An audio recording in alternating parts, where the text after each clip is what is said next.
అలా ప్రవరుడు ఆ అడవిలోకి ప్రవేశిస్తాడు. ఆ అడవి చాలా దట్టంగా ఉంటుంది. దట్టమైన ఈ అడవిలో ఆ చెట్టు ఎక్కడుందో కనిపెట్టగలనా? ఇక్కడ అన్ని చెట్లు చాలా పెద్దగా ఉన్నాయే.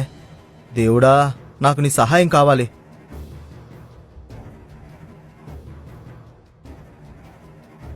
నేను ప్రయాణం మొదలుపెట్టి ఇప్పటికే ఒక రోజు గడిచిపోయింది.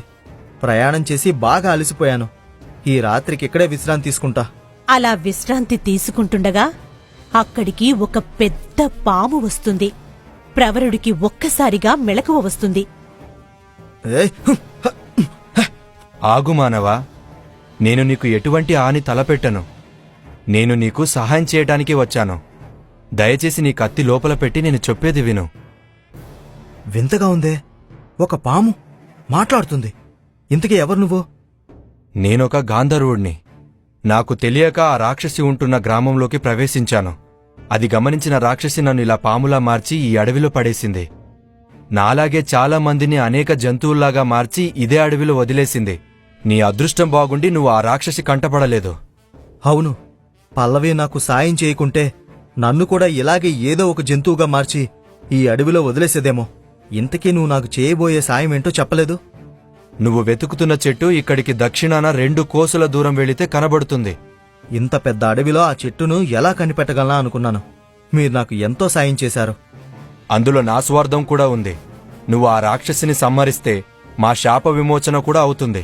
తప్పకుండా మిమ్మల్ని శాప విముక్తుని చేస్తాను. నాకు దారి చూపినందుకు మీకు కృతజ్ఞతలు. అలా ప్రవరుడు 2 కోసుల దూరం ప్రయాణం చేసిన తరువాత ఆ చెట్టును చూస్తాడు.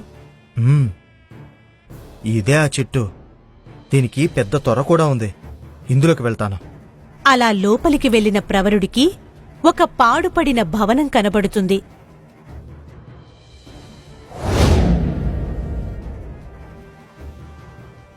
లోపలికి వెళ్తే రాక్షసి చెప్పిన పెట్టె కనబడుతుంది. ఆ పెట్టెని తెరుస్తాడు. ఎవరో నా ప్రాణహాని తలపెడుతున్నారు. నేను వెంటనే అక్కడికి చేరుకోవాలి. వెంటనే కొలను దగ్గరికి వస్తుంది. దానిని చూసిన పల్లవి ఒక చీమ రూపంలోకి మారిపోయి రాక్షసికి కనపడకుండా దాక్కుంటుంది. పెట్టె లోపల మెట్లు దిగొచ్చాను. ఇదిగో, పంజరంలో ఉన్న రామచిలకలోనే ఆ రాక్షసి ప్రాణాలు ఉన్నట్టున్నాయి. వెంటనే దాని ప్రాణాలు తీయాలి. ఇంకా 2 ప్రదక్షిణలు చేస్తే గాని ఈ అడవి కనపడదు. చిలకను పట్టుకొని మొదట కాలు విరుస్తాడు. ప్రదక్షిణలు చేస్తున్న రాక్షసి కాలు విరిగి కింద పడిపోతుంది. ఆ తర్వాత చిలక మెడ పట్టుకుని దానిని చంపేస్తాడు. కొలను దగ్గర ఉన్న రాక్షసి అక్కడే చనిపోతుంది. అమ్మయ్యా, ఎలాగైనా ఆ రాక్షసి ప్రాణాలు తీయగలిగాను. అంతేకాకుండా చాలామందికి శాప విమోచనం కూడా కలిగింది. దేవుడా, నా చేత ఈ సాహసం చేయించిన మీకు కృతజ్ఞతలు. అలా కొలను దగ్గరికి చేరుకుంటాడు.